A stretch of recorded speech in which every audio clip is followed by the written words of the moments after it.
আসসালামু আলাইকুম। দেশি কমার্স সাপোর্টে আপনাকে স্বাগতম। আমরা এখন যে জিনিসটা দেখব সেটা হচ্ছে কিভাবে একটি প্রোডাক্টের ক্যাটাগরি অ্যাড করতে হয়। আমরা এখন রয়েছি আমাদের ড্যাশবোর্ডের ব্যাকডোরে ড্যাশবোর্ডে, যেখানে আমরা সবকিছু দেখতে পাই ওভারভিউ। এখান থেকে আমরা সিলেক্ট করব হচ্ছে প্রোডাক্ট।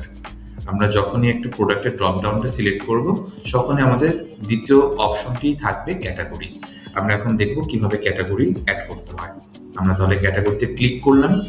এখানে ক্লিক করার পরে আমরা অলরেডি দেখতে পাবো যে যে ক্যাটাগরিগুলো অ্যাড করা রয়েছে। সেক্ষেত্রে আমরা নতুন একটি ক্যাটাগরি অ্যাড করতে চাচ্ছি।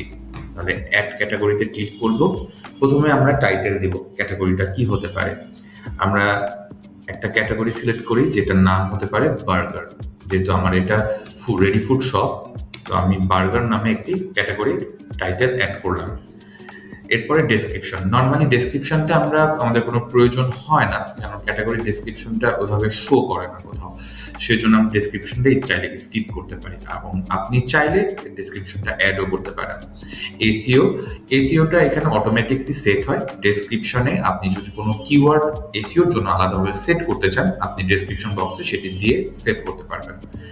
এবং ক্যাটাগরির জন্য আমাদের যেটা বিশেষ প্রয়োজন সেটা হচ্ছে ইমেজ। প্রত্যেকটা থিমের জন্য পার্টিকুলার ইমেজ সাইজ রয়েছে, ক্যাটাগরির জন্য আলাদা একটা সাইজ রয়েছে। আমরা সেই সাইজটা মেকশিওর করে এখানে আপলোড করব। আপনি চাইলে ড্র্যাগ অ্যান্ড ড্রপ করতে পারেন, অথবা ব্রাউজ লোকাল ফাইলে ক্লিক করলে এখানে আমাদেরকে পপ আপ করবে, যেখানে আমি ইমেজ ঠিকটা সিলেক্ট করব।